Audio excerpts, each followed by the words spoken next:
Okay, well, welcome back to the Dan Time Podcast. Folks, I'm your host, Dan McArdle.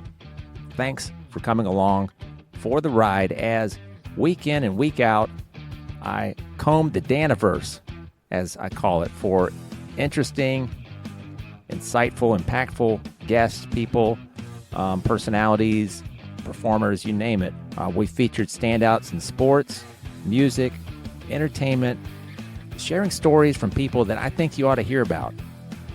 Well, what about a bay colt that you need to hear about? That's right. Today, I am elated to be talking about the winner of the 150th Kentucky Derby at Churchill Downs, Mystik Dan. To speak on Dan's behalf, it brings me great pleasure to welcome part of the ownership group for Mystik Dan, along with his cousin Brent and Sharilyn Gasaway and Daniel Hamby. Today, Lance Gasaway joins me to talk some Mystik Dan. I'm sure he's talked a lot about this 3-year-old Kentucky Derby winner, but hopefully he's still excited to cover some more ground today. How are you doing, Lance Gasaway? Doing great, Dan. And yes, it's been very exciting to be on this trip with the horse, and very excited to be on the air with you. Thanks for having me on. Oh, I sure appreciate it. And I hope this joke doesn't sound too cliche, but as I understand it, if we go all the way back here, this story really it goes back to 3 guys at a bar. Is that right? That's correct. Over 10 years ago or so? Yeah, it's probably 13, 14 years ago, but my brother and Daniel Hamby and myself was in a bar across the street from Oaklawn Park having a few afternoon drinks and end up getting into the horse racing business. I love it. And at this time, so now you've got the Oaklawn Racing Casino and Resort, but at that time it was just Oaklawn Park? That's correct. And, that's correct. Back then it was just, they didn't even have the casino back then. So you and your dad and a friend, Dan Hamby, were celebrating a good day, a decent day at the racetrack, and a guy approaches you about, he says he's got 3 Arkansas-bred horses and want to see if y'all were interested. Yes, but my dad was not actually with me then. It was my brother Greg, and myself and Daniel Hamby. My dad, now he went to the races and all, but he wasn't actually with us when we started that. Dad got involved when we bought Mystik Dan's mama, ma'am. When we bought her, that's when my dad got involved. Uh-huh. Now, people that listen to the show have heard me say this a few times, may bounce around on the timeline a little bit here, but I'm always intrigued with the names of thoroughbred horses, and this story, I guess, is no different. Mystik Tape. People of a certain age, because I got to say, I wasn't familiar with the brand, but this was one of the old Borden brands, I think. It was a cloth tape or electrical tape that Dan Hamby, Daniel Hamby III's old man, used to sell this tape. Is that right? That's correct. He started the company there in Hot Springs, and I'm not familiar with the exact timeline. I think it was in the 70s when that company started. But yes, his daddy, Dan Hamby, started selling Mystik Tape. Is where it started. Sure did. It's just such a cool story because it was his turn, or it was the younger Hamby's turn to name the horse, and he paired the two together. It's got a great ring to it. I'm a Dan. Of course, I'm going to like it, but do y'all kind of test run some of these names and ask around, say, hey, what do y'all think about it? This is what we've decided. No, actually, so it was 3 partners. So to kind of give you a little bit of more background, so like after we bought the horses in the bar, the Archie breds, they didn't do, that was just got us, I guess you'd say, got our feet wet into the business. And we eventually went and purchased a horse named Ma'am, and it was 4 of us. My dad joined in then, so myself, my brother, Daniel, and Dad joined in, and we bought Ma'am. Well, after Mam's career was over, Dad decided to get out of the breeding process because we was going to make a broodmare out of the mom, Mam. Mm-hmm. And my brother decided he didn't want to be a part of it. So me and Daniel was left alone. And that's when I asked Brent and Sharilyn if they'd like to join in on breeding this horse. So then we bred. So it's 3 of us owners. And we just said, hey, we'll take turns naming these horses, you know. So, yeah, it was Daniel's time. And he picked Mystik Dan. We didn't question nothing. You know, it's his turn. Hey, you name him whatever you want. Sounded good to us. Now, you mentioned Mam, Mystik Dan's mom, or they call it the dam. Right. Where does Colonel John come into the picture? Is this Mystik Dan's father? That's his grandfather. Okay. That's Mam's daddy. Colonel John was Mam's daddy. Mystik Dan's daddy is Golden Sense. That's right. I looked up Colonel John, saw he finished 6th in the Derby, the 2008 Kentucky Derby. Yep. But speaking of Mystik Dan, so a lot of questions I want to ask here, but I've got to point out that in this year's race, this was the closest 3-horse photo finish in over 80 or close to 80 years. I guess 1947, 48. Right. What are y'all? I know Brian Hernandez, the jockey. He's just twisting in the wind. He's waiting for the results. How are y'all feeling? Are you personally a ball of nerves when this is going on? Are you kind of are you projecting calm, but everybody's holding their breath? What is that like when you're waiting for the results? So we were about 10 from where we were sitting. We had a suite. All the owners' suites are like right there along the finish line. Okay. So there's 20 different suites there. So I think we were about 10 yards in front of the finish line. Honestly, I thought we won, but we were all hollering, everybody, hollering coming down the stretch and all. And I'm sitting there just, after the race, and I'm like, you're trying to catch your breath because it was so close. And Robbie Alvarado looks at me and said, let's go. And I said, well, go where? And he said, well, we got to go down the winner's circle. And I said, well, we don't know if we won yet. He said, oh, we won. Now, he's a jockey. Robbie's he won with Swiss Skydiver when Swiss Skydiver won the Preakness and all. And, he's rode a lot of horses. And I think he's had over 5,000 wins. He'll probably be a Hall of Fame jockey. But he would work the horse and work for Kenny McPeek and had helped train the horse and all. And he was like, come on, man, we got to go. And I'm like, man, we need to make sure. And he said, no, I'm telling you, we won. I'm like, okay. So we take off, and we start heading toward the winner's circle. And about that time, they pop it up that we won. And, of course, as soon as I cross the track, there's like 2 state troopers grabbed me and they said, are you Lance Gasaway? And I said, yes. They said, well, you need to go. And I'm like, where are we going? What have I done? I'm a country boy from Arkansas. I'm like, what's going on here? And he's, well, the governor's got to present you the trophy. So, it's all live and all, so everything's a rush. So really I didn't, we just had a minute or so where we were just even wondering if we won. And after that, everything was just warp speed, rush to the stage, pictures, press conference after, all of that. But it was a tense minute, I guess you would say. Yeah, and they say that I guess it's common to just say that a winning horse wins by a nose, but this was like half a nose or whatever you would say over Sierra Leone. It was close. I would say 2 or 3 inches, yeah. And then Forever Young right behind in third. Yeah, I watched it on TV, but maybe I just saw the replay right after, and I thought he had it. I thought Mystik Dan had it, but I knew it was extremely close. But I felt pretty good when the decision was pending. Also, reading from some of the reporting right after the race that Mystik Dan got so close to the rail that Brian's boot struck the rail. I don't know if that caused him much concern or not, but yes, that's ahead of the stretch. There was just for a split second there was a gap. The horse moved to the outside. I think it was Fierceness, if I'm not mistaken.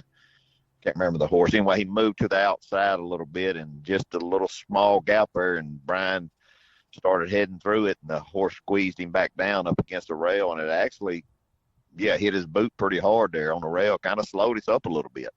But he shot on through it, and honestly, the way this horse's turn of foot is, I mean, he has a real good turn of foot there at the head of the stretch, and I thought we was going to pull away and win 4 or 5 lengths, and then, of course, Forever Young and Sierra Leone was coming at us hard there at the end. But, yeah, he did hit the rail pretty hard with his boot. Matter of fact, he said he had a mark on it or tore it, and he said, I think I got enough money now where I could buy a new pair. Now, y'all are in the ownership group, and Kenny McPeek, you know a lot more than the average spectator. I mean, you've seen him. He's won the Arkansas Derby. Finished third in the Arkansas Derby March 30th, won the Southwest Stakes on February 3rd. You know what this colt is capable of. How did you feel going into that day? Is everybody checking the weather the night before? And what do you think when you see the odds? How does the average owner or trainer react when they see 18-1 versus 9-2 or what have you? Odds to me has really never. I really don't even think about the odds. Being, I guess I grew up. I was an underdog when I played sports. I walked on at college and all. So, to me, it's all about the horse and the heart of the horse. We knew going in the Arkansas Derby, we had a good shot at that race. We just didn't get a good trip. We got hit pretty hard after the first turn with 4 wide on the first turn, and then starting the backstretch, we get bumped into really hard and almost knocks Brian off the horse. And by the time he gets, resettled up under the horse, we've done lost 5 lengths. And 5 lengths in a grade 1 race, when something like that happens to you, unless you got some kind of monster, you're not going to come back and win a race like that. So for us to get third in that race, we felt really good from what the trip we had. So going into the Kentucky Derby, of course, anybody's biggest concern is if you get a good trip. You got 20 horses in there, and trying to navigate through 20 horses, you gotta have a lot of luck. And we had a jockey that just literally rode the perfect race, and we had a perfect trip, rode the perfect race. The jockey did, and the horse performed. And Mystik Dan goes on to finish second the Preakness, finishes 8th in the Belmont Stakes. But I read about, I don't know how common this is, Visit Hot Springs, Arkansas. Visit Hot Springs is planning to release Mystik Dan trading cards. What are your thoughts on that? They've already released them. Okay. And they had a big thing up in Little Rock where they made the cards and all, and the owners, we all went up there and watched the production of the cards and all, and approved them. But yeah, it's exciting. I mean, we've given out a lot of these cards. I think originally they were going to make 30,000 of them, and they ended up doubling it, making 60,000 because there was so much demand for them. One thing about Arkansas is when something good goes in Arkansas, sports-wise and anything else, the state comes together. Mm-hmm. And, you just can't imagine how many calls we've had about people supporting Mystik Dan and, rooting for him. And the state is really good at that. This was a huge day for the state of Arkansas, going back to the Kentucky Derby. Absolutely. The Kentucky Derby, and, a huge day for, Oaklawn Park. This horse, went through the process there through the Southwest and the Arkansas Derby, so that's good attention for Oaklawn Park. And then, naturally, myself and the other owners that we have, I went to a small college. That's good, publicity for our college and small town communities I live in, Star City, Arkansas, and Gould, Arkansas. People's never heard of them, so it's just good for the whole entire state all around. Now, I loved reading about, I guess, the night after or the night of the Kentucky Derby. Instead of staying there in Louisville, you're heading back to a VRBO or Verbo home in Lexington, and just saying, look, I don't need all the hustle bustle of the big city or whatever. I'm a small town guy. Did I read that correctly? Was that a quote from you or from Brent? That's me. I'm the governor there of Governor Beshear's there of Kentucky there. He was up on the stage, and before we went live, he and I was talking, and he's a very nice guy. Really enjoyed visiting with the governor. And he says to me, so I understand you don't like big crowds. And I said, well, I'm a country boy, so me here in front of 160,000 people is, crazy, And he said, so have you ever been to the Kentucky Derby? And I said, no, sir. And he said, well, would you ever come back? And I said, no, sir, not unless I had a horse in here. I said, he said, well, not to put any pressure on you, since you don't like big crowds, he said, but you're fixing to go in front of 28 million people. And I said, oh. So, yeah, we stay down at Lexington every time we go to Louisville to watch one of our horses run and all. It's nothing against the town of Louisville. I mean, CDI was great to us, Churchill Downs there. I like the atmosphere down in Lexington. It's more hometown to me. It's smaller, and that's where all the farms are for the horses. And Kenny's farm, Magdalena's there, and that's where Ma'am is with a couple of her babies. So, we get to go see the babies and feed them peppermints, and just, it's just more down to earth, homey to me in Lexington, and not as big. I just feel more comfortable there. Well, I have a one connection in Lexington. One of my dad's best friends lives in Lexington, so I've enjoyed visiting. It's been a long time. I'd love to go back. Yeah, I really enjoy Lexington. They have a restaurant there we really like too, called Tony's, and it's right downtown. They're right across from Rupp Arena. But boy, it is really good food. Well, let's. One other thing I wanted to mention, kind of going back to what you were saying, I wanted to add this as well. Brent's wife Sharilyn said, kind of following up on what you were saying there. She said this: we feel like we're just ordinary people, and we've got an amazing horse. Kenny referred to Mystik Dan as a working class horse. Yes. I mean, that's us. I mean, hey, I'm a farmer. I grew up, we raised rice, cotton, corn, and soybeans. I mean, I'm 61 years old. I've been farming since I got out of college in 86. I mean, I do other things as well, but I mean, farming's been my livelihood, and I mean, I go out in the dirt on a tractor, and I'm a farmer. So we're just an ordinary, hardworking, blue-collar worker, And this horse, he's kind of like an old soul. I mean, if you've seen this horse, he's just not as hyper as these other horses. Is not as high-strung. He walks around and just as calm as he can be. I mean, like nothing shakes him. Reminds me a lot of his mama. Ma'am was a real loving horse. She'd love on you, and you feed her peppermints and just, I mean, literally just kiss on her, love on her, whatever. She wouldn't bite you or nothing. This horse is the same way. Mystik's got the same personality as his mama. Just a real laid back horse. I'm glad you said that, Lance. I think people might be curious about the relationship that y'all establish with, whether it's one of the owners or the trainer or certainly the jockey, Brian and Kenny. But talk about the relationship that y'all develop with Ma'am and Mystik Dan and Golden Sense. Yeah, that's so. Bobby and I, Bobby Joe, actually she's my fiance. We're fixing to be married. Congratulations! Thank you. We go to Oaklawn every weekend. When it's going from now, it starts up usually around the first or second week of December and goes till Derby Day, May the 4th.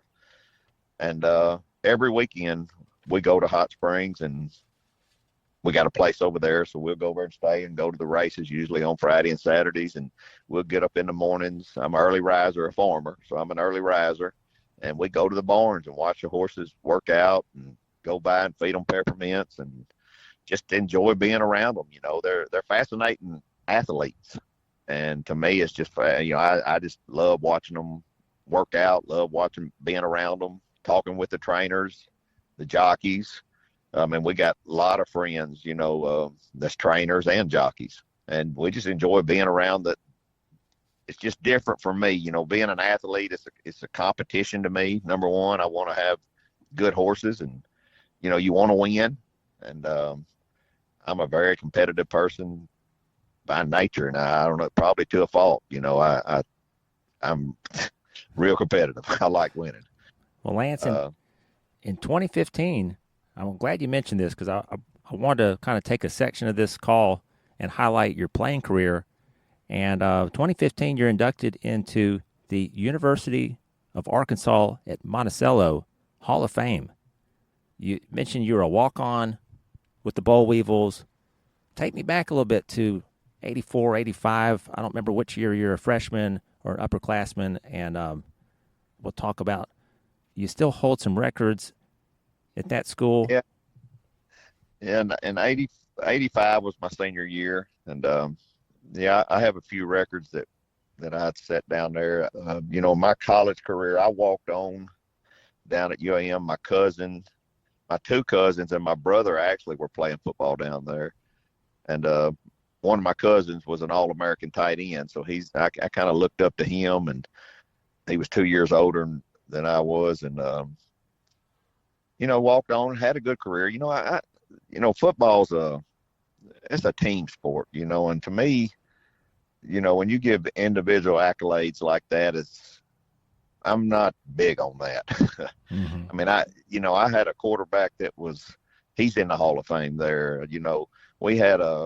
I had a good receiving core I was a wide receiver, and I had a good receiving core that complimented me, that took pressure off me. And then you got offensive line, and we had two guys. I know one of them was an academic All-American, Ray Howard. And it takes 11 guys out there. So, and I mean, I got inducted in the Hall of Fame, but to me, it was our team that should have been there, because one person don't do that. It takes a team effort. It sure does. And I'm sure, like you said, even with the years going by, once a competitor, always a competitor. And I always wonder, because, I wouldn't even call it the dream, but the dream came to an end for me a lot earlier. Do you miss it that first year or two once you've taken the uniform off and you're not going to be playing at that level? How did guys transition? Was it easy for you, or? I actually got the opportunity to try professionally. We had a coach at Henderson State University, Sporty Carpenter.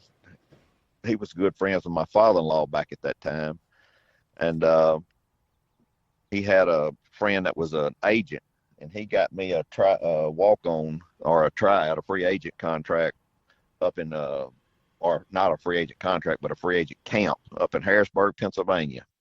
So I went up to actually try out professionally, and I missed it a year. So the year I graduated, I was getting ready to go, and the NFL folded. That's when the NFL went on a strike. And so I didn't get a chance to try out that first year. And the second year, I had to sit out a year, and I just kept training on. I went the next year and tried out, and ended up had a pretty decent camp, and got my knee hurt like on the last day in the second half of the game. We had like a big scrimmage game, and got my knee hurt, and I didn't go get it fixed. And sure enough, they called me to come up, and I just wasn't ready. So I just wasn't meant to be. But it was hard for me to let go of the game. I mean, I really struggled going to watch high school games and, that kind of stuff, and kind of stayed away for 3 or 4 years. And then a buddy of mine at Star City, the high school I went to, was a head coach. And he said, "Hey, I want you to come work with my receivers one day, if you don't mind." I said, "Sure, I'll come." So I went over and started working with the receivers, trying to help them, coach them some. And then he ended up asking me to be the offensive coordinator. So then I got back in it, and there goes that competitiveness. You're offensive coordinator, you're wanting to outdo the guy on the other side, and you're wanting to win. So I did that for 4 or 5 years. I was just a volunteer guy that helped out there at the school, my old school, and really enjoyed it. Yeah, I've got some friends. In fact, one that appeared on the podcast early in this project. He played quarterback at University of Central Florida. And you could just tell. I mean, I think I would feel the same way, that it's always in your blood, and they don't make movies. I know Field of Dreams is a baseball movie, but they don't make movies like that if there wasn't, if most people who played their chosen sport didn't want to keep playing it as long as they could. Oh, absolutely. I agree 100%. And, the only reason I got out from coaching is that my kids, my boys at that point were about to get to the age from junior high moving up to senior high. And I didn't want, I wanted my kids to do what they did on their own, not because of who I was or what I accomplished. Mm-hmm. And I didn't think that would be fair to them with me being a coach or somebody, how people are, hey, he's playing because he's his son or whatever. I said, no, I want to be away from that. I want him to stand on his own. So that's when I walked out and just became a spectator at that point. Lance, real quick, just kind of anecdote here, looking over the schedule from 1985. I grew up a lot.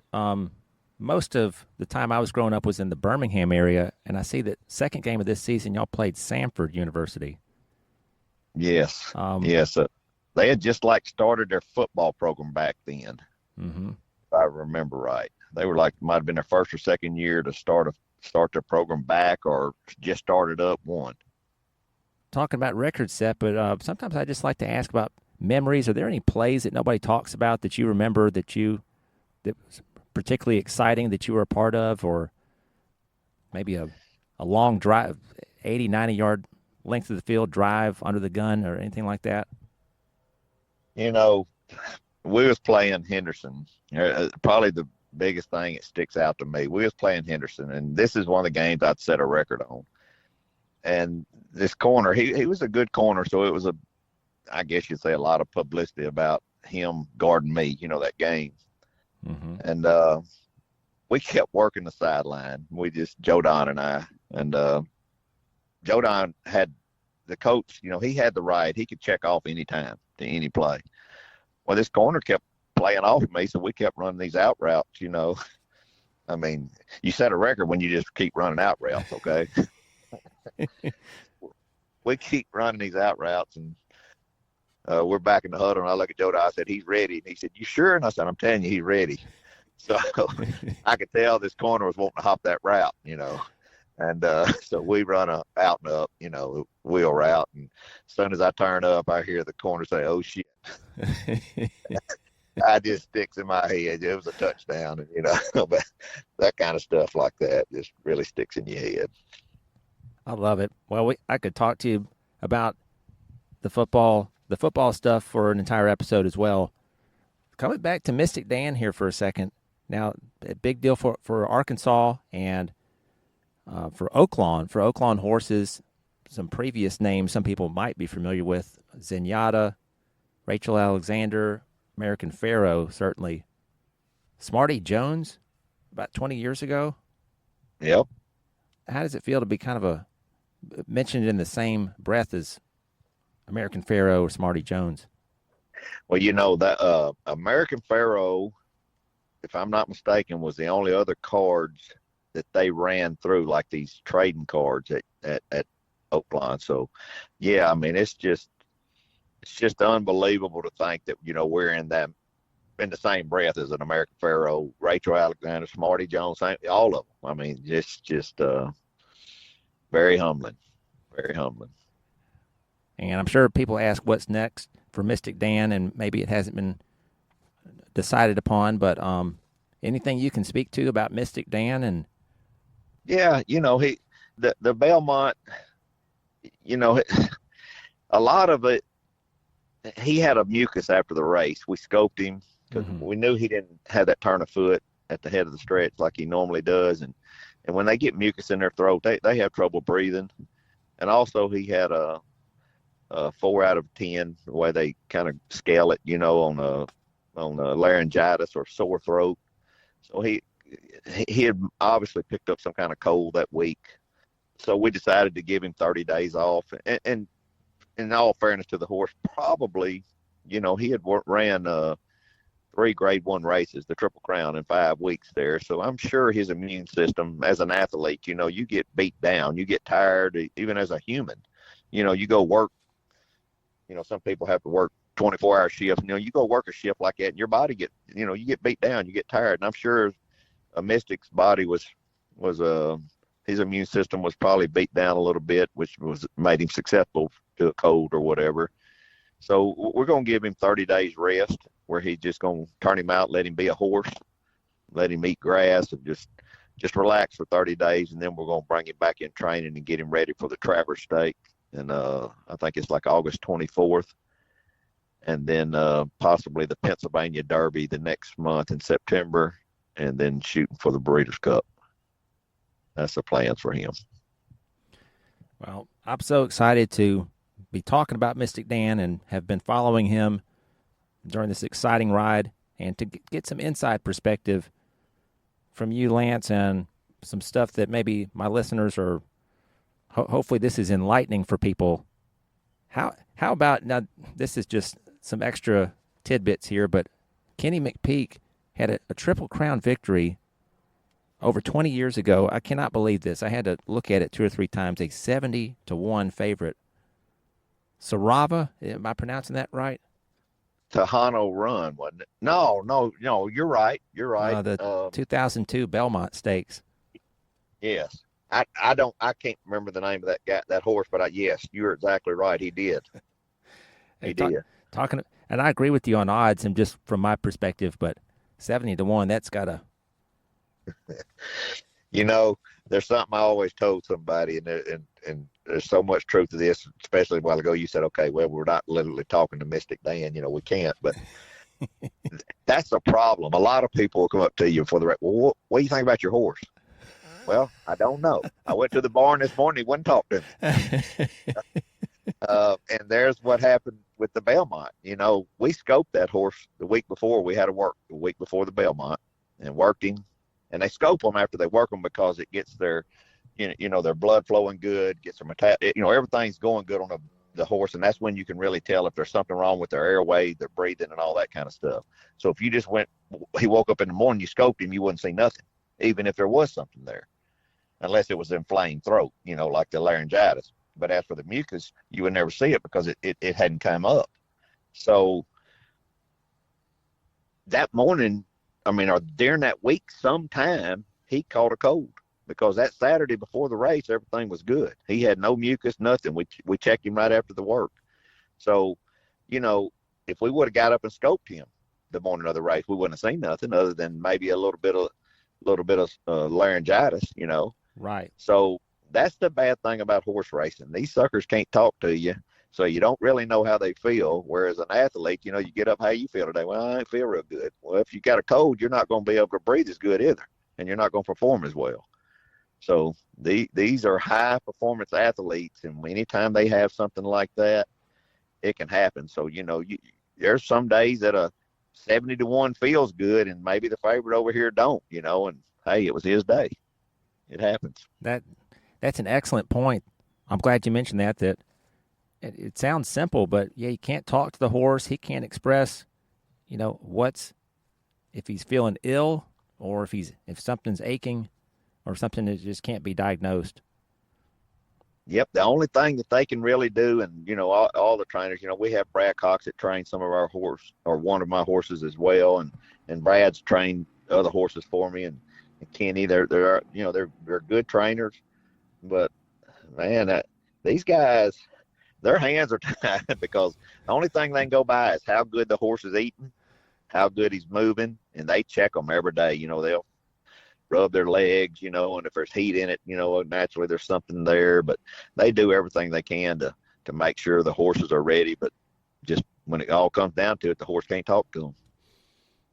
Well, Lance, I got to say, I so appreciate your time today. And if we get an opportunity to talk some more Mystik Dan, I'd certainly love to. And this has just been fantastic. Well, Dan, I really enjoyed being on your show. And anytime you want to talk, just give me a call and we'll have a little conversation. Yeah, this has just been a thrill for the Dan Time podcast. I'm serious, folks. I'm really hitting a peak here with this episode, because you just can't. This is the stuff. Sincerely, it's the stuff dreams are made of. Mystik Dan, I think there's got to be a lot of racing fans that find I'm sure this happens all the time, Lance, where people hear a horse's name and it reminds them of their grandmother or reminds them of a best friend or something like that. I bet you hear stories like that all the time. Oh yeah, yeah. A lot of people, go to the races, especially ladies. They'll go to the races. Well, I just betting on this because of the name. So you hear a lot of that. And Mystik Dan certainly was not expected to win, and what a thrill it was that day at Churchill Downs. Absolutely, it was a unbelievable day. Something we'll never forget. And all, for myself and my owners and my family. I don't know if you know this, but it was even more so rewarding to myself that the day that Mystik Dan won a year earlier, my dad passed away on that same day. Yes, sir. I meant to bring that up here in our conversation. If you got just a minute, since we're right off of Father's Day, I wanted to give you an opportunity to talk about your dad and what he meant to you and the bond that y'all had. Yeah, Dad, he got us into racing, I guess you would say. I mean, he liked to go the horse races, him and Mom. And Dad loved the dog races as well over in West Memphis. And I'll never forget the first race that I ever bet on with Dad back then. In the 70s, they didn't have live racing like they do now on all these racing channels. All they had was at 10 o'clock news, and they scrolled the results down on the TV. You'd see just the race results. They'd scroll them on there. And Dad had let us bet a horse once and put $2 to win on it, and the horse won. And I remember we were so excited to get home to get our $14. But that's kind of where we got started. And Dad, we'd go to dog races together, and of course over at Oakline. And he loved it. And after my brother got out, just my dad and I had bought some horses together, and my brother just kind of got out. He's allergic to them, so he couldn't enjoy the part of going to the barn and all that kind of stuff. The hay would get him eyes all swole up and all. Mm-hmm. So my dad and I just kept doing it ourselves, and we actually had a horse in 2020 named Wells Bayou that won the Louisiana Derby, and we were the leader for points to go to the Kentucky Derby. But then the COVID hit, and they delayed the Kentucky Derby till September, and we ran in the Arkansas Derby and got hurt, so we didn't get to run a Kentucky Derby then. So I've been blessed to have two horses that's actually qualified for the Kentucky Derby. But Dad, he loved it. We have another horse right now that's running named Gould's Gold. That's where my dad grew up, in Gould, Arkansas. And actually, we're going to run in the Ohio Derby Saturday. So y'all tune in and watch the race up there. There's another one, Gould's Gold, for people listening to this show. Add him to your watch list. I love this stuff, and you've got boys as well. You have one or two sons? I got two sons. Mm-hmm. Well, happy Father's Day, Lance. I hope y'all had a great day yesterday. We did, and I appreciate it. Happy Father's Day to all the fathers out there. And y'all have a great rest of the week, and here's to Mystik Dan, and thanks so much to Lance for making time to do this, and wish y'all nothing but success. Thank you, Dan. Thanks for having us on. We appreciate it. Okay. Y'all have a great week, and we'll see you next Sunday on the Dan Time Podcast.